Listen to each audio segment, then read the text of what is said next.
We thought you might like to know a little bit more about nonprofit innovation. What is innovation? Is it starting a new program? Is it starting a new fundraising effort? Or is it truly foundationally changing the model of how nonprofits work? That's the conversation that we are having here today. We have on Donna Oklak of the Meridian Foundation, who awards a $10,000 prize to innovative nonprofits. And their winner last year, Kristi Mitchell of Launch Hope Foundation out of Butler University, well, attached to Butler University, is here. And we talk a little bit about how nonprofits are funded, how they program, and how entrepreneurship is key to Launch Hope's mission. So stay tuned here on The Chris Spangle Show. Before we start, I want to thank all of the Weird Libertarians patrons for being a part of the show. You can find out all of the benefits of subscribing on Patreon at joinwalplus.com. That's WAL plus.com. You'll get bonus content, access to the complete archives. There's over 1,000 shows that you can't get in the public feed, and you'll be supporting all of our great shows. Thank you especially to our $100 a month members, John Pusilo, Vincent Peichel, Lars Nordskog, Jake Edel, Matthew Durbin, Reinhold, Christy Avery, and Jason Doolittle. We also want to thank our main sponsor for this episode. It is Iconic Insurance. 15% of Americans are left to find health insurance on their own. And even if you get health insurance from your employer that doesn't work for you, Matt Allen and Iconic Insurance can help you find the right insurance. Just head over right now and contact him at iconic-insurance.com/libertarians. We'll put the link in the description if you can't remember that. But Matt is a longtime listener of this program and a great guy and a good friend of mine. So please go support him and reach out right now. Thank you. And now let's get started with our show. Donna Oklak of the Meridian Foundation and Kristi Mitchell of the Launch Hope Foundation, thank you so much for being my guest today. Thanks for having us. Thank you. All right. Well, let's jump into it. Donna, why don't we start with your organization, the Meridian Foundation, and a little bit about your background. I'm familiar with a couple things that you've started, but you're on your third iteration of philanthropy. Why don't you tell me a little bit about your career and what are your interests in philanthropy? So I've always been interested in innovation and how nonprofits solve community problems. I went back to school at the IU Lilly Family School of Philanthropy as an older student. And then from there, I did an internship called the Indiana Achievement Awards, which was a brainchild of Jim Dodson, and I was the intern. I managed the program and learned a lot about grant making at that stage. But I would say that we were an award program. We were for the state, and we recognized nonprofits in innovation, sustainability, and impact. So I have kind of taken that best part of that idea that we had 20 years ago and now created this new award program called the Arago Honors, housed in the Meridian Foundation, which is a family foundation my husband and I set up in 2019. This is my part of it.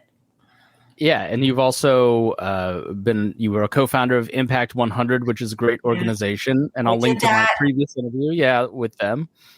Yeah, I did Impact 100, which was a really a great thing. It's going well, but my tenure there is kind of timed out. You know, it's volunteers and they need to be engaged. So this was my next frontier to try and do this. So tell us about the Arago Honors, the awards that you've started. What is the need? What are you awarding? And how's that decided?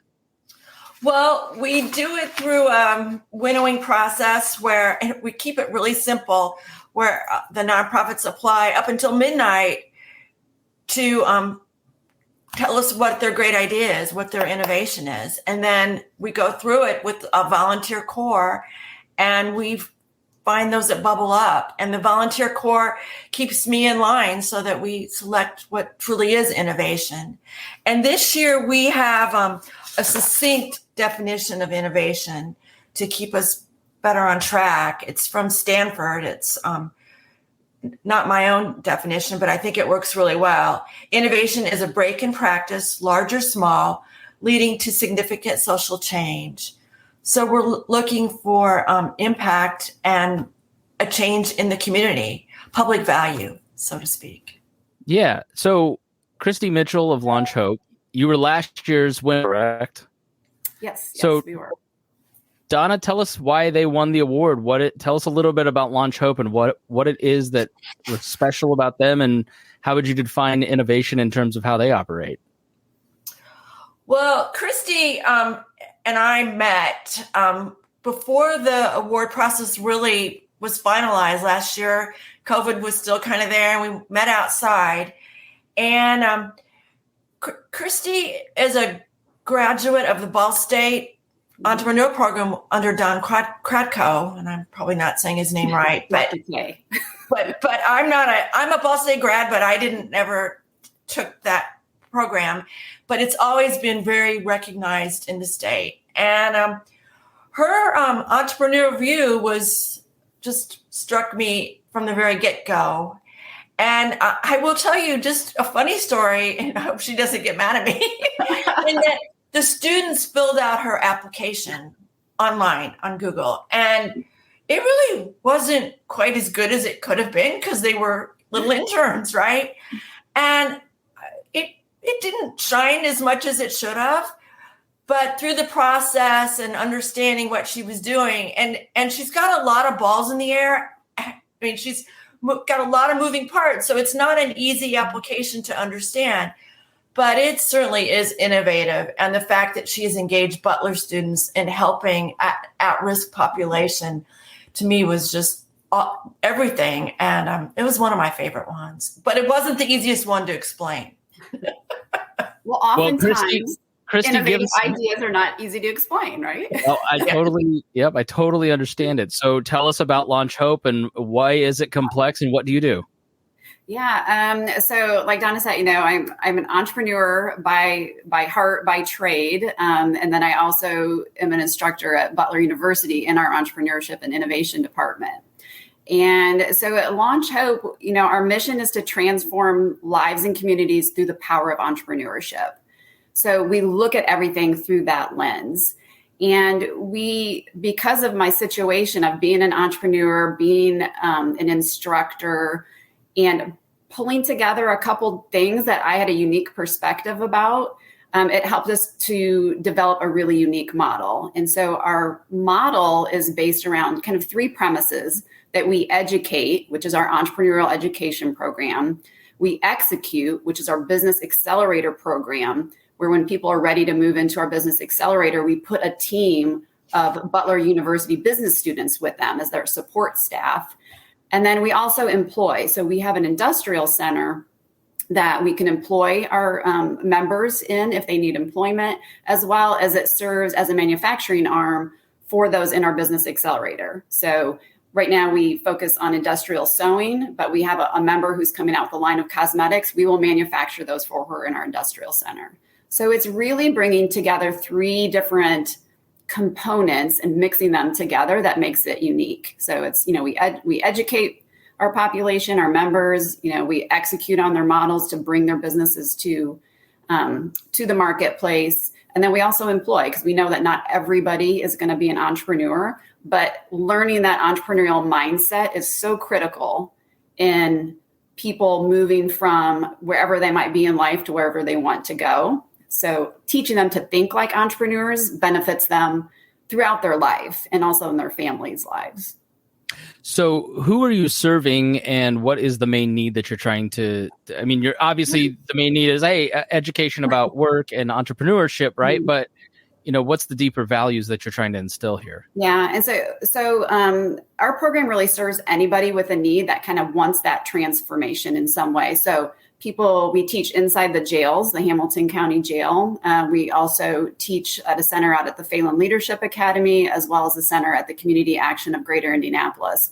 And so it's anybody. A lot of our members are financially challenged, have poverty type situations, incarcerated or former incarcerated, substance abuse recovery, sex trafficked, rescued victims, domestic abuse, immigrants. So it kind of spans just the gamut of anybody that has a need that kind of wants to move from where they're at to having that generational transformation of going from where they're at to a truly prosperity model and not just getting by anymore.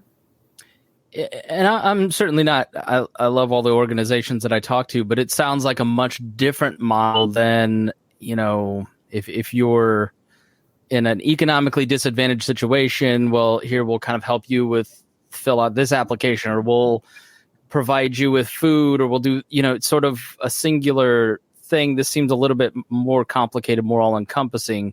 Yeah. So Donna, how does Launch Hope kind of break that mold, and what attracted you to that organization compared to other organizations?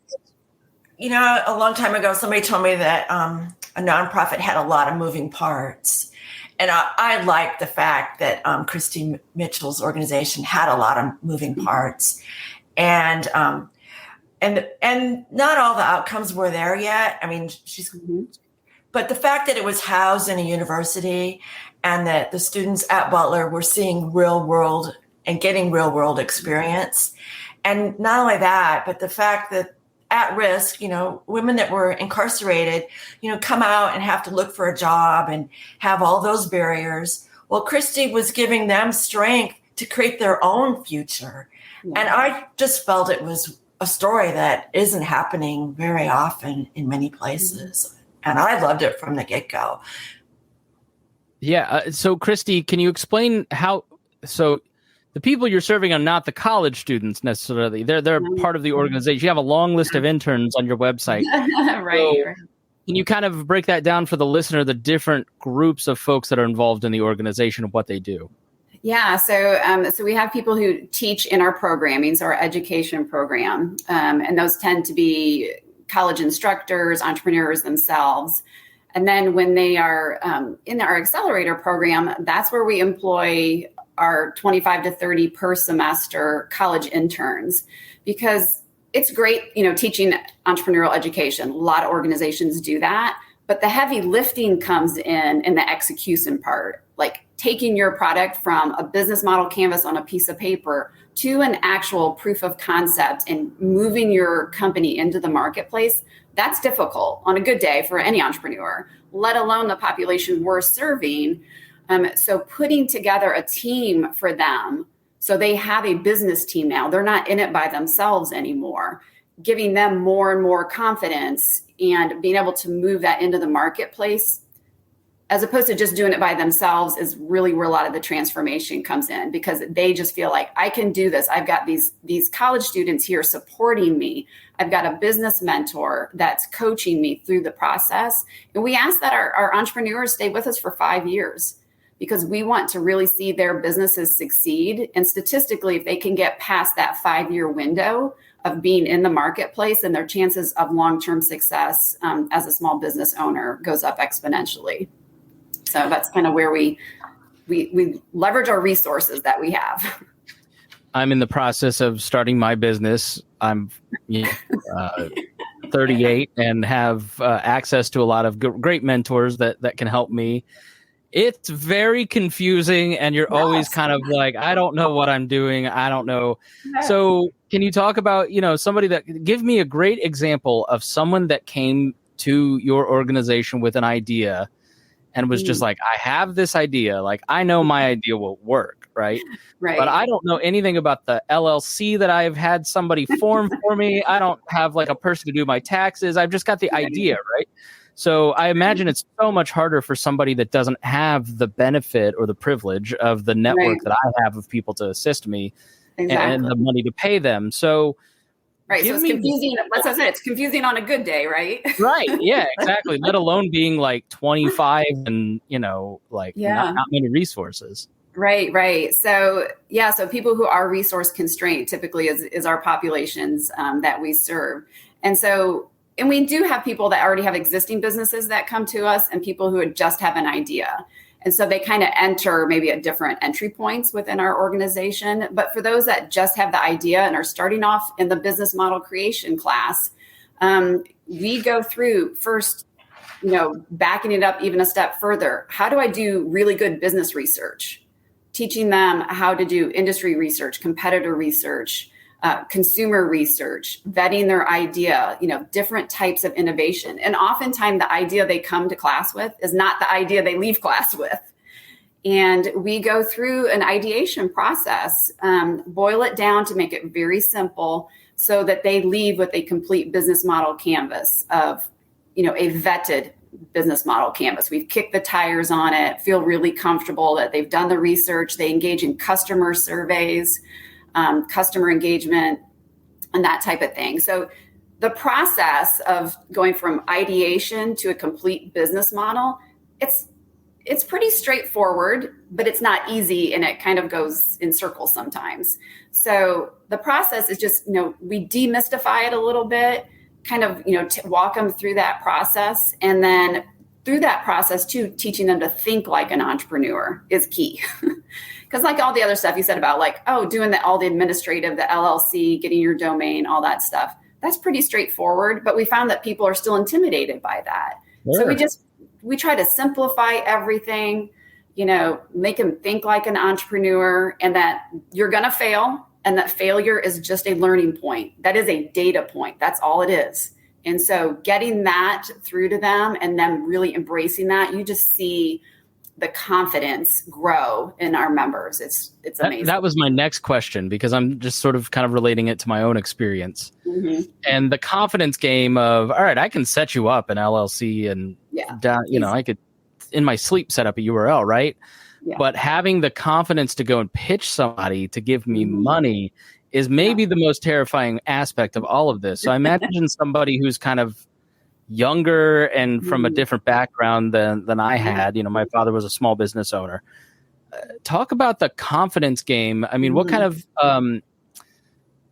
emotional support do you find yourself offering to the people that participate in this program? Yeah. Well, I often, when we get together in a group setting, whether it's through class or the entrepreneurs are in the business accelerator, I often say, hey, this is like therapy, right? It's our support group. It's our entrepreneur support group, because it is, it is a little bit scary, right? Because you are stepping into something new and unknown, right? It's something different, but that's where all your growth and development comes from. So we really prep our members to embrace being uncomfortable and be okay with it, where a lot of times, because of circumstances, they have learned to either shield themselves from discomfort, to not want to, put themselves out there because of past traumas and things like that. So really working that entrepreneurial mindset and the entrepreneurial process really embeds in them. I mean, I can see it physically, even in their demeanor, everything about how they operate,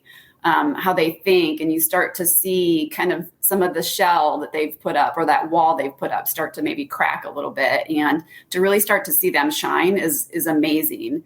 And, entrepreneurship is just a really great transformative vehicle, not for just, I'm going to own a business, but just for their lives in general.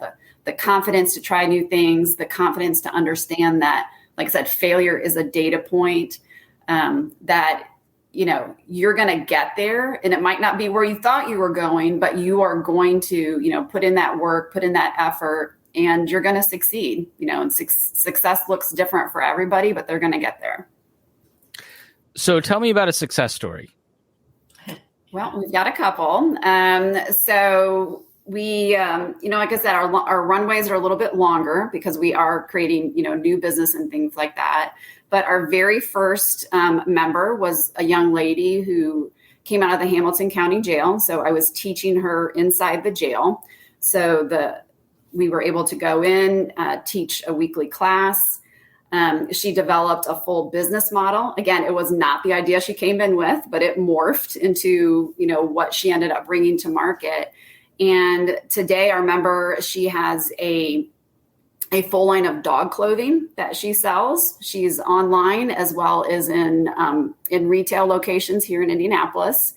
And she also went to work for her business mentor that she was assigned, which was also another win. So she left incarceration, went from having no job to fully employed, and she works for Mary Shaw at Your Image Works, and that is her business member that she mentor that we had assigned her for her business.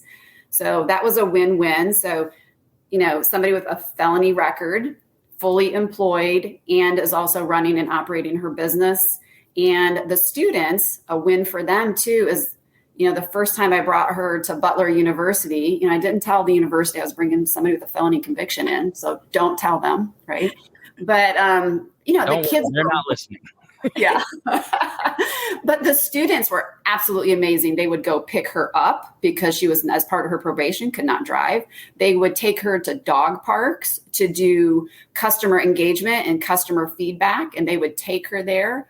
They helped her, set up her Shopify store, worked with her on her marketing and financials and her go-to-market strategy.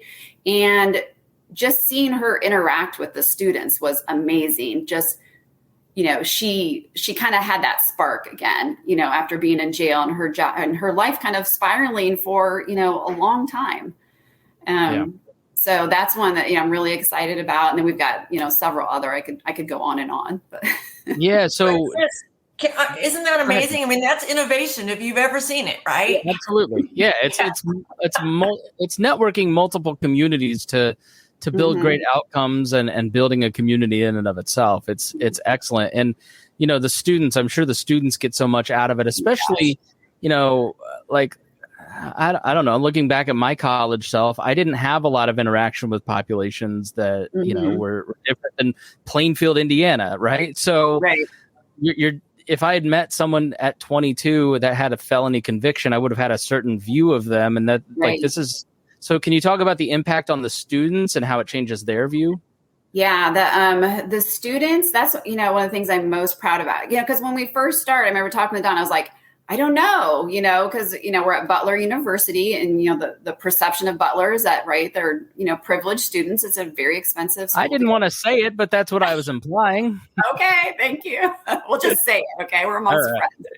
All these rich kids. No, I'm just kidding. Right. But they absolutely blow me away. I mean, they are the ones who are like just wrapping their arms around them, and they are so aware that they are in a position of privilege and are so grateful for the education they're receiving. So for them, it's like a way to pay it forward. Like I said, absolutely blown away about just how much they engage with them. And they are from, a lot of different backgrounds. A lot of the people we serve to be, higher African-American populations. So they just love on them. They support them. They are working with them at all hours, and they get really invested in our members, really invested. And most of them who stay on for a semester. So we have a young man named Zeke, and he is in the micromobility industry, and he has a company that's running right now. And his lead intern will not leave him. Like, she has already done her, semester and gotten her college credit for it. But she's like, Professor Mitchell, can I please stay on? I'll do it as a volunteer. Just can I please stay on? Because I don't want to leave Zeke. Like, I want to keep working with him. And that's the level of commitment that these kids have. And it's so amazing. And Butler really emphasizes experiential education. But this is like that next level of like social impact experiential education that Butler is a real champion for. Yeah, if you head over to indianapodcast.com, where this is housed for the nonprofit side of the Chris Spangle Show, the most recent interview is President Danko from Butler, there you go. Who is a former entrepreneur himself, heard on the Leaders and Legends podcast. And I was blown away by him and his, he talked a lot in that over the last 10 years that he's been at Butler, or maybe more, just how much you need to innovate as a college to give your kids experiences and, instill entrepreneurial values. So I walked away really impressed with President Danko as well. So it doesn't surprise me that Butler really welcomes this sort of innovation. I mean, can you talk about the support that you get from Butler? Yeah. So we have been pretty much squatting inside Butler. We started this and they're like, sure, go, Professor Mitchell, go do whatever the heck you're doing. Right. And they're like, thumbs up. But they have really embraced Launch Hope.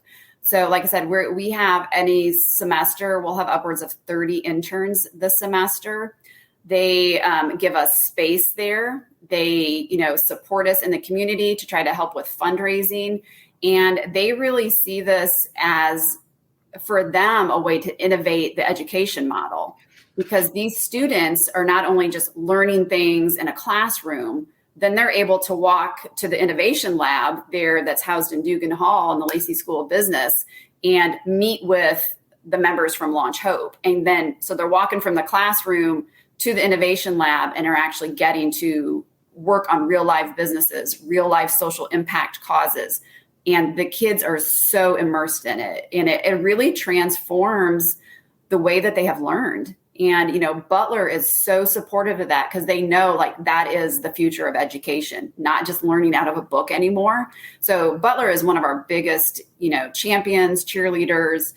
You know, we meet with them regularly to try to figure out, because we have a lot of demand to move our model now to other cities and other states. So we meet with the Transformation Lab at Butler University because they're trying to help us figure out, okay, how do we move this to Dallas, Texas, and then get the University of Texas or whatever the university is there to basically do what Butler is doing here.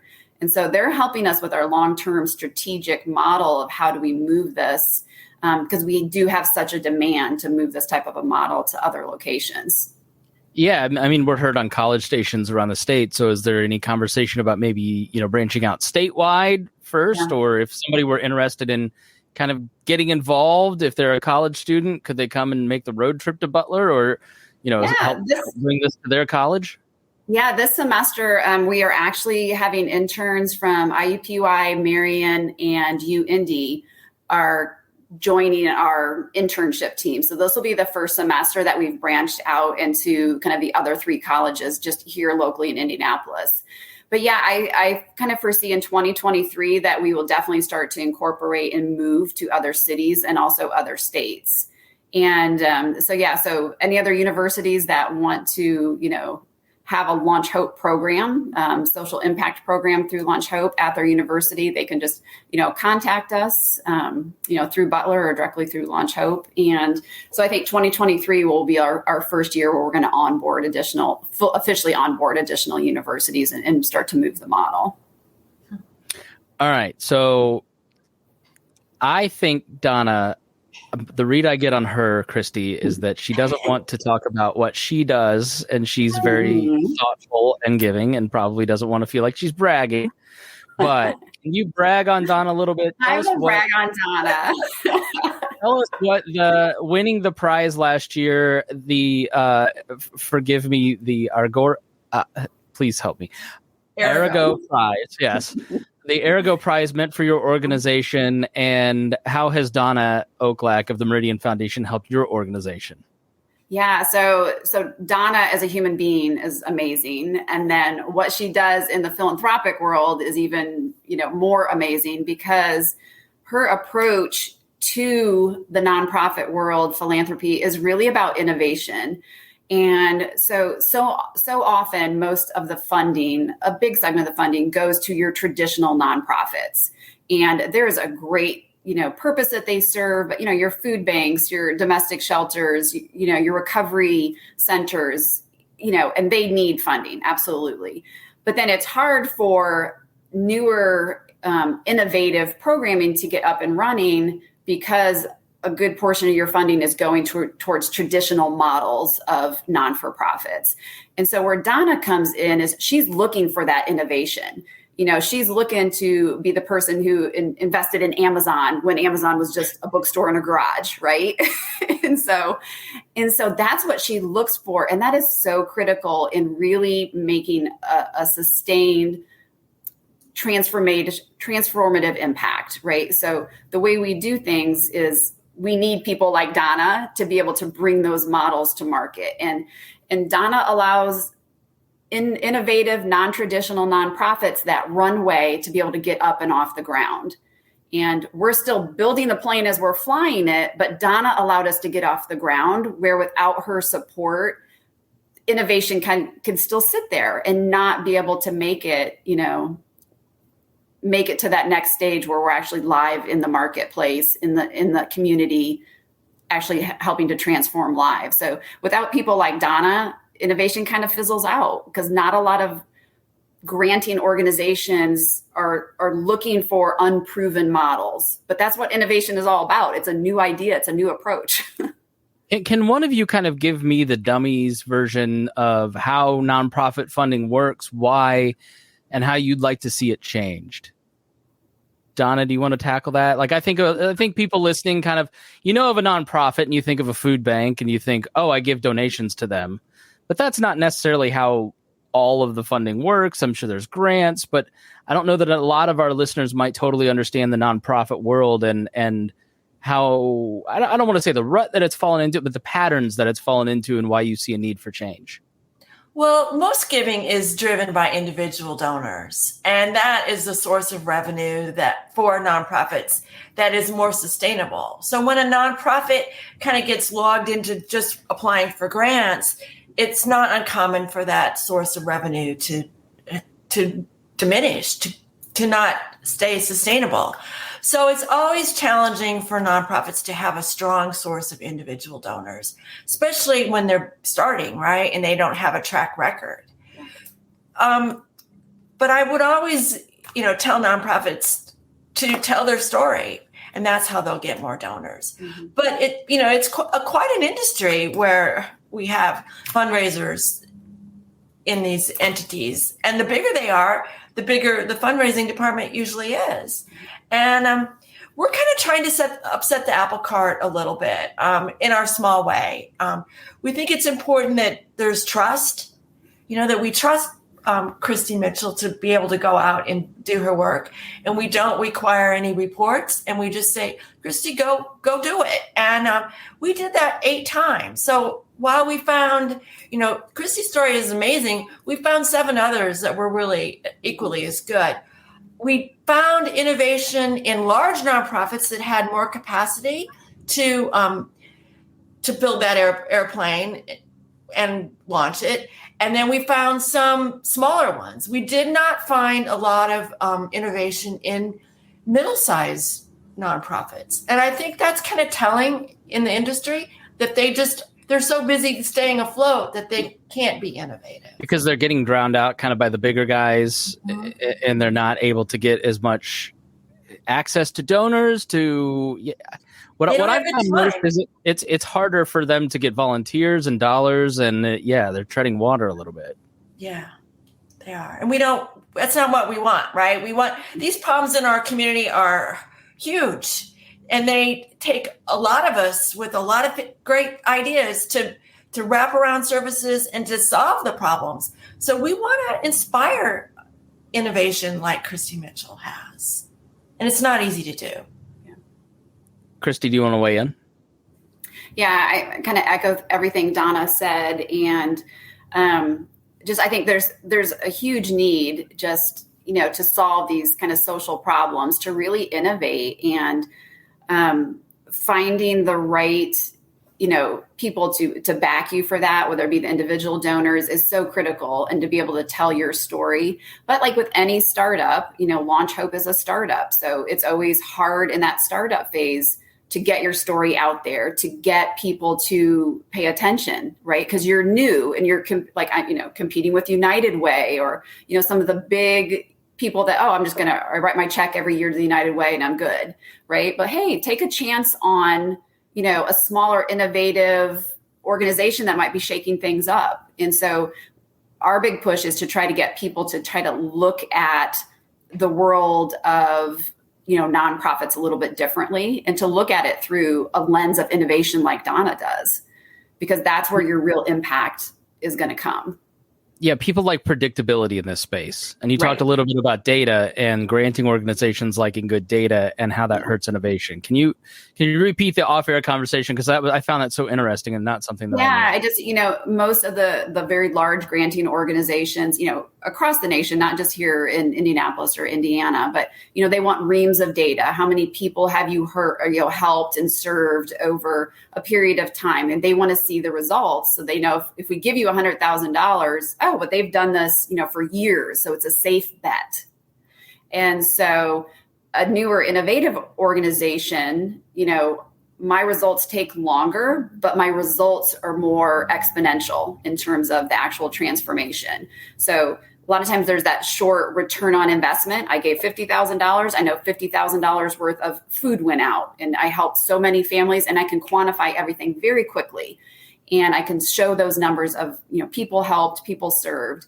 Where in an innovative model like ours, it takes a little bit longer. Like, we're bringing new businesses to market. That doesn't happen in a week. We're not getting those results back that quickly. But our impact is going to not only transform the life of the person, so maybe we have 150 people a year we help as opposed to thousands and thousands, but our impact is going to make a larger ripple in that pond, when you throw that boulder in there. And so, and ours is also going to be generational impact. So the scope is just different. If it's short term, I can immediately impact that person's life today by helping with utilities or transportation or housing, or long term, so I would like to challenge people to look more long term in terms of how they resource and allocate their philanthropic dollars. Look at the long term change and impact that innovative organizations like Launch Hope or like any of the other ones Donna's have invested in. That change takes a little bit longer, but it's generational, and it's going to impact not only their lives, but the lives of their family and their children. That takes a minute. So, all right, I've got one more question, and I don't want it. We're not talking politics, so I promise we're not going to do that here. Right. But one thing that I have noticed over the last few years as the world becomes more polarized, and part of why I donate my time and talents to just interviewing nonprofits and, telling their story and putting it into my podcast. Like, I believe in civil society as a motivator of change, because one side looks at the government and says, this is the answer to solving our social ills. One side looks at business, says, this is the way to solve our social ills. And then there's this third way of nonprofits and social organizations and, your Little League group, all these little community organizations that really matter. In nonprofits, I think kind of sometimes I've started to see a little bit more negative. Oh, no to nonprofits. We need to move this direction. We need to move that direction. Can you give a defense of, civil society, nonprofit, entrepreneurship, why it is so important for us as communities to network together in these ways? If you agree with my premise, you're certainly willing to disagree. Kristi, why don't we start with you? Yeah, wow. So that's a loaded one. Yeah, I don't know where you go. I find that, collaborating in the community, whether like I collaborate with other nonprofit organizations that do very similar things that I do. And so I think as a community, if you can let go of, turf wars or government, programming, stuff like that, and just us all kind of pull together. So, I collaborate with the Urban League. I collaborate with Community Action. Urban League has a great entrepreneurship program. And, I gladly work with them. I'm attending an event they're having in just a couple of weeks. And so I think the key to all that kind of discord is just, we're here to serve the community. And so getting out of all the silos and everything is key to that. So us engaging with ISBDC, SBA, other nonprofit organizations, that's where the magic starts to happen. So I think that is key. And so not to look at things in certain silos of, red or blue or government, not government, religious, not religious. It's just like, what's the mission? We're here to try to transform lives, get people, moved from poverty to prosperity. And if there's somebody in the community that can do some part of that mission better than me, I'm going to go partner with them. I'm going to go learn from them. I'm not going to compete against them, because that is counterintuitive to the mission of actually helping to serve the people in our community. So I think it's just your perspective and your mindset of how you look at it. And that, I think that's the place to start with that. Donna, has polarization kind of affected the nonprofit world, and how would you answer my question? Well, I think it can. I think it's up to the individual to build trust. And for me, philanthropy has always been local. I want to know the people that are providing the services. I don't want to just put the money and not not know where it's going. And I think that's the trend for donors, right? They want to know how the funds are being used, and they want the trust. That's why I started Impact 100, so that I could see where funds were being spent, and I could know the good motives of the people that are doing the hard work. I mean, this is not easy stuff, but I'm kind of a crazy person in that I do more in philanthropy than probably the typical donor does. But I think it's all important that you know the leaders of the nonprofits that you're investing in. Yeah. That would be my answer, I guess. All right. Second to last question, because we're going to have shameless self-promotion time. But Donna, what do you see every day that you wish everybody understood about your work? I wish people understood a little bit more what innovation is. I've been a little bit challenged by just a mentoring program is innovation, or a great fundraising project for Giving Tuesday is innovation. I think we need to kind of understand that it is solving a community problem and creating public value, where Kristi is moving our community to help others. And that's the problem that she's solving. One of our winners last year was Pattern, and they're also using interns, but they want to keep the interns, the creative interns, in our city. So many times they leave Indiana because there just aren't enough places. Well, Pattern is doing some amazing work, and we want to recognize innovation, and we just want to lift it up so that more people are inspired. I interviewed Pattern, and I'll throw that interview in the links in the show notes if you want to check that out. Kristi, what do you see every day at Launch Hope that you wish everybody understood about your work? Oh, wow. Well, I think that our model is very innovative, and that by embracing entrepreneurship, I think that is a way to kind of really solve a lot of our problems. And so I think I would just like people to, look at a lot of our problems in society through the lens of entrepreneurship, like we have been doing, and that entrepreneurial mindset. So that's kind of something that I try to immerse into everything with the interns, to our members, through our education program, through our accelerator, through our employment model, is just that entrepreneurial mindset, and looking at problems differently is something we try to do a lot. Shameless self-promotion time, Kristi. Tell people, if they want to get involved, if they want to donate, how can they find more info? Please tell us. The floor is yours. Yeah, you can go to launchhopefoundation.org, and there's a link on there where you can volunteer. There's a link on there where you can make a donation. And if you're somebody in the community that you think you'd be a good fit to be one of our members, and you want to transform your life through entrepreneurship, you can also apply on there as well. Donna? Just excited to get to find the next class of innovation in our city, in Central Indiana, and to be able to tell some more great stories like Kristi's. All right, and the Arago Honors Nonprofit Innovation Awards for Indy area nonprofits, that cash prize of $10,000. The applications close on August 15th. So you just got just a few days after this is airing, but they do it every year. So if you're hearing it after, then make sure that you check out the Meridian Foundation for those awards. Thank you both so much for your time. I learned a ton from both of you. It was really exciting to hear about both of your work and to learn a little bit about the nonprofit space from you. Thanks for having us. It was great. Yeah, thanks, Chris. Absolutely. Appreciate it. And thank you for listening, and we will see you soon here on the show. This podcast was produced and edited by Chris Spangle and Leaders and Legends, LLC. If you're interested in starting a podcast or taking yours to the next level, please contact us at leadersandlegends.net.